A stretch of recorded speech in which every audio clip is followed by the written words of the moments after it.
This episode of Marijuana Today Daily is brought to you by the good folks over at ease.com, California's top one-stop website for legal marijuana delivery. With August winding down as it is, you want to make sure you squeeze every last bit of enjoyment out of your summer that's to be had. You don't want to waste time driving to your favorite local dispensary to restock up on legal marijuana products that are properly tested, packaged, and labeled when you don't have to. That's what ease.com is for. Just open up ease.com, assuming you live in a part of California where they're active and that's during legal delivery hours, and start browsing. You'll find a huge variety of cannabis consumption modalities and lots of options within those categories over at ease.com. Whether you like flower or concentrates, edibles or topicals, Ease has you covered. Find out for yourself just how easy legal California marijuana products can be had over at ease.com, which is spelled E-A-Z-E. Big thanks to everyone at Ease for the support that makes today's news possible. Good morning, Marijuana Nation. It's Tuesday, August 21st, 2018, and you're tuned in to episode 554 of Marijuana Today Daily. I'm your host, Shay Gunther, and I'll be walking you through today's marijuana news and headlines. As always, we have a full and busy day of cannabis news in our hands, so let's jump right into it. Our top story of the day starts us off down in Florida, where yesterday news broke that the bank Wells Fargo closed down the bank account for a political candidate because she accepts donations from the legal marijuana industry. This general storyline is one that's been with legal marijuana for about as long as there has been legal marijuana, but as of yet, we haven't seen any banks close down the accounts of politicians simply for being open to marijuana industry donations.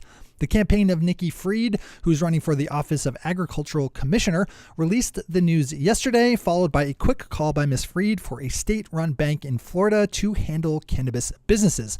In an email defending their actions, a spokesperson for Wells Fargo said that the new policy on cannabis donations applies to everyone, after being asked if the company would also be closing down accounts of members of Congress who have taken cannabis donations. We'll keep an eye on that one for any interesting developments.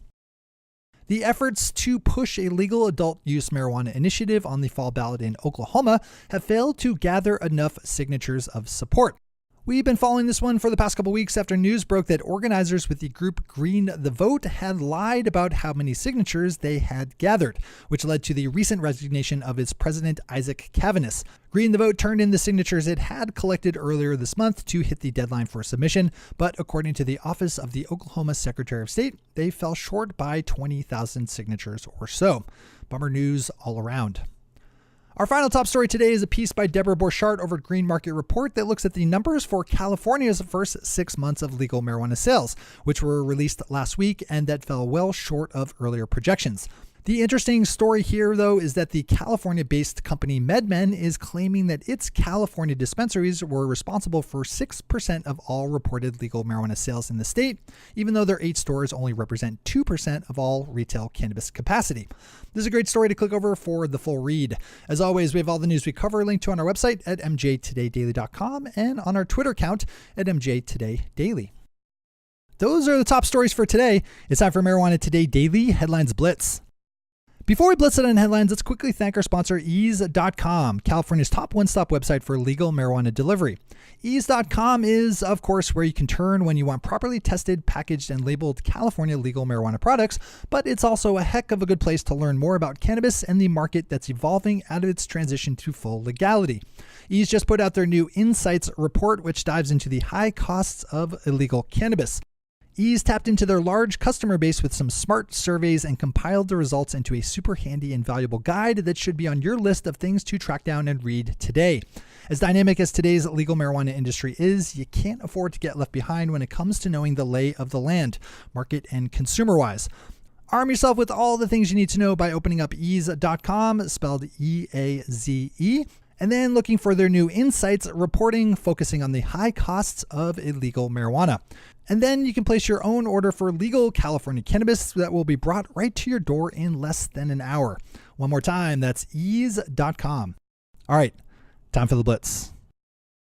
A judge in Arizona has ruled that the Arizona Department of Health Services was correct in denying the addition of autism to its list of medical marijuana qualifying conditions. In her ruling, Judge Velva Moses Thompson wrote that the lack of peer-reviewed studies showing the efficacy of using medical marijuana to treat autism was the main reason for siding with the Department of Health Services. Two school districts in Oklahoma have adopted new policies for the use of medical marijuana by student patients, who can now be given their medicine on school grounds by a parent or caregiver. Officials with the Piedmont and Purcell school districts say they want to get ahead of the curve on medical marijuana, as currently there's no registered patients, students or otherwise, in Oklahoma.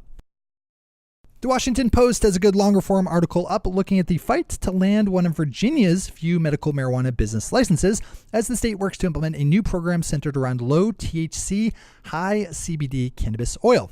This is another good one to open up for the full read. We have some new numbers out of Pennsylvania showing that the state's medical marijuana program, which has been up and running since February, sold just over $1.2 million in products through the month of April, setting the state up to hit around $5 million in all for the first year of operations. Right now, Pennsylvania has just 12 licensed medical marijuana businesses, but intends to bump that up to 25, which should help add to the projected $5 million first year mark. For its efforts, the Pennsylvania Department of Revenue took in just over $60,000 in tax revenue through the end of July. Currently, the state levies a 5% tax on the sale of cannabis to dispensaries by growers and processors, but no tax directly to consumers. Marijuana Business Daily's chart of the week takes a look up north at the number of registered medical marijuana patients in Canada, alongside the change in how consumers are consuming their cannabis, with traditional flower slowly being supplanted by cannabis oil. As of March of this year, Canada had just under 300,000 registered patients, up from 175,000 in April of last year. Jumping out to California for a headline, we have news of a third recall taking place in its legal marijuana industry, though this time the culprit is actually alcohol. The company VCC Brands said that it was recalling several of its cannabis-infused drink products after a testing lab found that the percentage of alcohol in the drinks was higher than it should have been. And finally for today, a lawsuit was filed earlier this month by a group of cannabis farmers in Calaveras County, California, who are upset that county officials collected more than $16 million in taxes and fees associated with marijuana farming before ultimately banning commercial cultivation. The farmers are upset that the county spent 2017 collecting fees and registration taxes before banning all commercial growing in January of this year. A hearing on the matter is scheduled next for December 5th. Those are the headlines and news for the day. I'll be back with you again tomorrow morning with another information-packed episode of Marijuana Today Daily. But in the meantime, if you have any stories to share or feedback to give, zip us an email to headlines@mjtodaydaily.com. And while you're clicking around the interwebs, swing over to our Twitter account at mjtodaydaily and visit our website at mjtodaydaily.com to find links to all the news we cover. Thanks to our sponsor, Ease, and to all of our awesome patron listeners for the support that makes this show possible.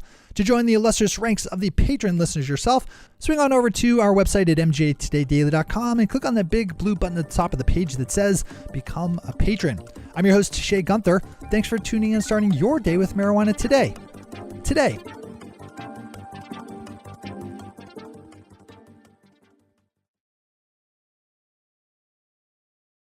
One take, Shay. One take.